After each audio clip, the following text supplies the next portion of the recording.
Buenas noches, amantes de lo paranormal y el terror. Bienvenidos a esta primera transmisión en donde les contaré la primera historia que llegó a mí hace ya algunos años. Recuerdo que en aquella ocasión me hice la misma pregunta que te hago a ti hoy. ¿Alguna vez has pensado qué es lo que pedirías si tuvieras la oportunidad de tener lo que fuera con tan solo desearlo?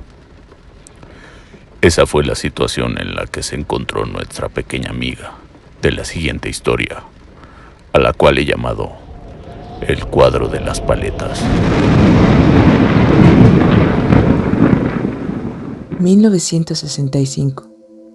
Tenía 6 años y, según recuerdo, pintaba para un año normal. Pero no fue así. Crecí con una familia muy arraigada al catolicismo y sus creencias. Mi abuelo aún vivía, trabajaba en su imprenta de tarjetas de felicitaciones, que inventaba y redactaba mi abuela después de que llegaran a la ciudad, debido a la necesidad de una cirugía que en su tierra natal no le pudieron realizar a mi abuelo, y a las fuertes complicaciones de salud que esto conllevaba. Así es que por iniciativa de mi abuela, decidieron aprovechar la situación y establecerse en la ciudad. Mi mamá, después de casada, vivió unos años con ellos.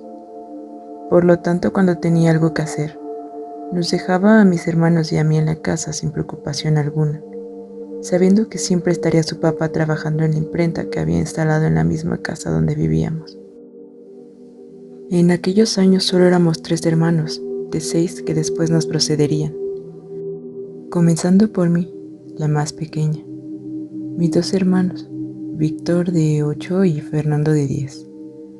Yo acostumbraba a jugar en el patio mientras Víctor se perdía en la enorme casa, jugando a quién sabe qué.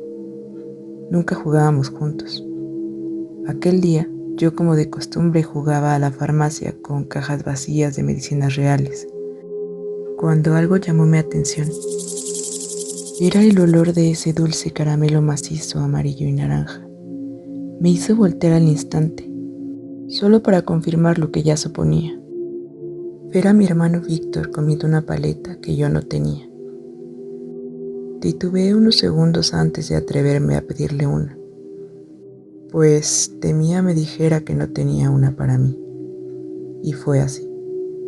No tengo, me contestó, pero puedo ayudarte a que él te dé una. Solo tienes que hacer lo que yo te diga. Sin cuestionar más acepté y nos dirigimos al cuarto de mi abuela. Teníamos prohibido jugar ahí. Al entrar, señaló hacia una pared. En aquel cuarto lo único que adornaba las paredes era un cuadro que se encontraba colgado sobre la cabecera de la cama. Un cuadro ya antiguo de madera desgastada y pintura rasgada, con la representación divina del Sagrado Corazón. Recuerdo tenía una mirada muy triste. Tan pronto señaló aquella pared, no tardé en darme cuenta que lo que señalaba era ese viejo cuadro. En ese momento no entendía nada, hasta que de su boca salieron las palabras. Él me la dio. Solo tienes que arrodillarte frente a él, cerrar los ojos, ponerte ahí con la cabeza sobre tus rodillas y pedir por una paleta. Obedecí cada palabra. Mi hermano y yo nos arrodillamos frente al cuadro. Quedamos lado a lado. Cerramos los ojos, tomamos la posición de plegaria y pedimos por una paleta. Pedimos por ella con toda nuestra fuerza. De pronto, algo golpeó mi costado. Era una paleta amarilla sin envoltura, que sin titubear un segundo me la metí a la boca, mientras Víctor me decía con tono de burla que era cierto lo que él había afirmado. Más tarde, al llegar mi mamá después de hacer las compras con Fernando, mi otro hermano, sin pensarlo, Víctor, entusiasmado, corrió a contarle a Fernando lo sucedido esa mañana, de la paleta y de cómo le habíamos pedido al cuadro. Mi mamá estaba cerca y escuchó cada palabra sin decir absolutamente nada. Mientras más escuchaba, más se alteraba. Lo podía ver en su cara, pues lo teníamos terminantemente prohibido por la diabetes que sufría Víctor. No había dinero, tampoco llaves para salir a conseguirlos. Yo aún tenía la paleta en la boca. Perdió la cabeza. Corrió a reclamarle al abuelo suponiendo que él no las había dado. Tampoco sabían qué pensar o hacer, si lo que afirmábamos era verdad. Después de mucho platicarlo, acordaron que la abuela acudiera a la iglesia del Señor de la Misericordia, a hablar con el párroco y contarle lo acontecido.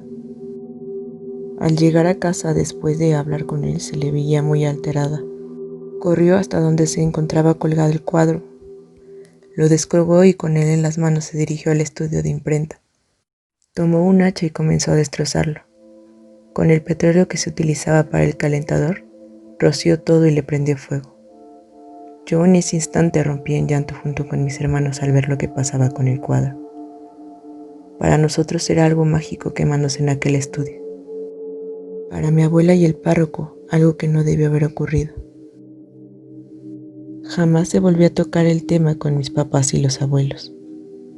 Conforme fuimos creciendo nos dimos cuenta que aquel cuadro era único. No volvimos a encontrar uno igual, con el mismo rostro y mirada tan triste.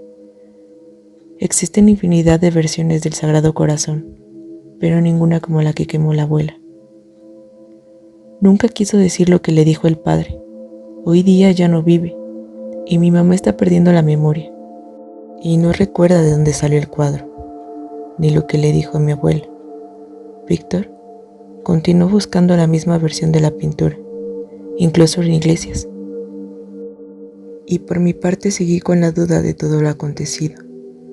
Hasta hace poco, que tuve la oportunidad de preguntarle y contarle a un sacerdote, el cual me dijo que los santos conceden milagros, mas no caprichos o deseos mundanos, y lo que habíamos pedido nosotros aquella tarde había sido un capricho, pues no nos faltaba comida en la mesa y la gula era un pecado. La cuestión es, si no era un santo, ¿qué era? Y lo más importante, ¿a cambio de qué nos estaba concediendo estos caprichos? ¿Qué más le hubiéramos podido pedir?